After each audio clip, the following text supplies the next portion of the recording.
گھروں کے ٹوٹنے کا ایک بہت بڑا سبب یہ ہے کہ جب بیوی اپنے شوہر کے ساتھ ہونے والے الجھاؤ کو، ہونے والی لڑائی کو، ہونے والی کوئی عدم موافقت کو اپنے میکے بیان کر دیتی ہے، تو پھر یہ شوہر کو گوارا نہیں ہوتا کہ ہمارے اندر کا معاملہ باہر جائے، اگرچہ اس نے زیادتی بھی کی ہو، لیکن پھر بھی وہ اس بات کو پسند نہیں کرتا کہ میری بات کہیں اور جائے۔ انتہائی مجبوری ہو، حالات ایسے ہو جائیں، وہ ایک امر آخر ہے، لیکن عمومی طور پہ جو گھروں میں اونچ نیچ ہو جاتی ہے تو اس کو کچھ خواتین کی عادت ہوتی ہے کہ وہ میکے بیان کر دیتی ہیں، پھر وہاں سے چلتی چلتی پورے محلے گلی میں پھیل جاتی ہے، اور وہ نہ بھی اس پہ بات کر رہے ہوں لیکن لہجوں کی تلخی اور رویوں کا تبدل اس شوہر کو بتا دیتا ہے کہ معاملہ کیا ہوا ہے، جو بات ہوئی ہے وہ کیسے پہنچ گئی ہے، اگرچہ انہوں نے اس کا تذکرہ سسرال نے اس کے ساتھ نہ بھی کیا ہو۔ تو یہ ایک جو ہے وہ انسان کو اللہ نے حساسیت دی ہے، وہ ان چیزوں کو محسوس کر لیتا ہے کہ معاملہ کیا ہوا ہے۔ اور یہاں آج کے زمانے میں تو ہمسائی کو بھی بتا دیا، رشتہ دار کو بھی بتا دیا، وہ واٹس ایپ گروپ بنے ہوتے ہیں، پورے گروپ میں ڈال دیا کہ یہ کیا ماجرا ہوا، اور پھر عجیب رنگ چڑھتا ہے اور خاندان ٹوٹ کے رہ جاتے ہیں اور طلاقیں واقع ہوتی ہیں۔ اگر کوئی الجھاؤ ہو تو وہ میاں بیوی کے درمیان ہو، آج الجھنیں کل نہیں ہوگی، پھر یاد بھی نہیں ہوگی کہاں کہاں الجھا ہوا تھا۔ زندگی میں الجھنیں ہوتی رہتی ہیں میاں بیوی کے درمیان، لیکن وہ الجھن ختم ہو جائے گی تو پھر یاد بھی نہیں رہے گا کہاں کہاں الجھن ہوئی تھی۔ لیکن اگر وہ میکے پہنچ گئی یا سسرال پہنچ گئی، وہ الجھن محلے گلی میں پہنچ گئی، تو وہ ساری زندگی نہیں بھول سکتے، اور کبھی یہ بھولنا چاہیں گے بھی تو کوئی یاد کروا دے گا، تو زندگی کی تلخیاں برقرار رہیں گی۔ اس لیے خاتون کے لیے یہ بہت اہم معاملہ ہے گھروں کو ٹوٹنے سے بچانے کے لیے کہ جو ہے وہ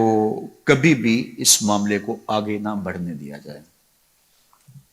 میں آپ کے سامنے حضور کا ایک واقعہ رکھتا ہوں۔ ہمارے ہاں تو یہ ہوتا ہے نا کہ بات کہاں سے کہاں پہنچ جاتی ہے، چھوٹی سی بات ہوتی ہے، پھر اس بات کا بتنگڑ بنتا ہے، پھر میکے پہنچتی ہے، پھر میکے سے آگے خالاؤں میں، پھر نانی دادی، پتہ نہیں کہاں تک بات چلی جاتی ہے، اور پھر اس پہ تبصرے شروع ہوتے ہیں، اور پھر گھروں کا چین لٹتا ہے، پھر لڑائیاں بڑھتی ہیں، پھر فساد پیدا ہوتے ہیں، پھر طلاق تک نوبت ہوتی ہے، بعض کا بچے بھی ہوتے ہیں، بچے رل جاتے ہیں بیچارے۔ تو ایسے واقعات روز نگاہوں سے گزرتے ہیں۔ تو یہ ایک بنیادی چیز ہے، جب آگ لگتی ہے تو وہ بالکل چھوٹے پیمانے سے لگتی ہے، پھر بھڑکتی بھڑکتی وہ پورے جنگل کو جلا دیتی ہے۔ تو خاتون یہ کہے میں نے تو تھوڑی سی بات ہی کی تھی، نہیں، اپنے آپ کو کنٹرول کرو۔ صحیح بخاری میں روایت ہے، ایک دن حضور تشریف فرما تھے، ام المومنین سیدہ عائشہ رضی اللہ تعالی عنہا بھی تھی۔ فرمایا عائشہ جب تم مجھ سے ناراض ہوتی ہو مجھے پتہ ہوتا ہے۔ کیسی ناراضگی تھی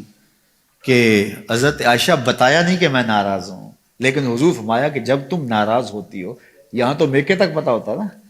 فرمایا مجھے پتہ ہوتا ہے جب تم مجھ سے ناراض ہوتی ہو، ناراضگی چل رہی ہوتی ہے تو مجھے پتہ ہوتا ہے۔ تو حیرت سے پوچھا آپ کو کیسے پتہ چلتا ہے؟ یعنی میں تو بتاتی نہیں ہوں۔ تو فرمایا کہ جب تم مجھ سے راضی ہو اور باتوں باتوں میں، عربوں کی عادت ہے نا قسم کر کے بات کرتے ہیں، کوئی بھی اہم بات ہو واللہ باللہ تاللہ قسم اٹھا کرتے ہیں، تو کہا جب باتوں میں قسم کی نوبت آ جائے اور تمہاری میرے سے کوئی ناراضگی نہ ہو تو پھر بات کرتے ہوئے تم کہتی ہو لا ورب محمد، مجھے محمد کے رب کی قسم،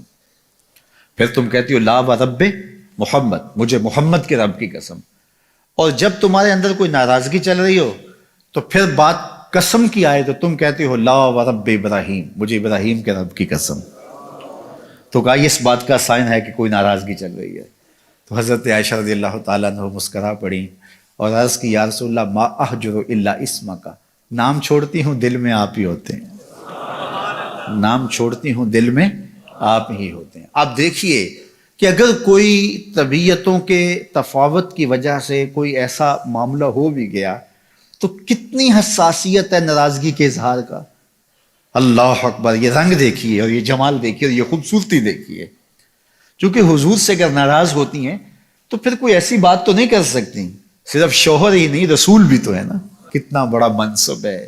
تو اس منصب کا خیال ہے، تو کہا کہ عائشہ جب تم ناراض ہوتی ہو تو بات قسم کی آئے تو تم کہتی ہو لا ورب ابراہیم، مجھے ابراہیم کے رب کی قسم۔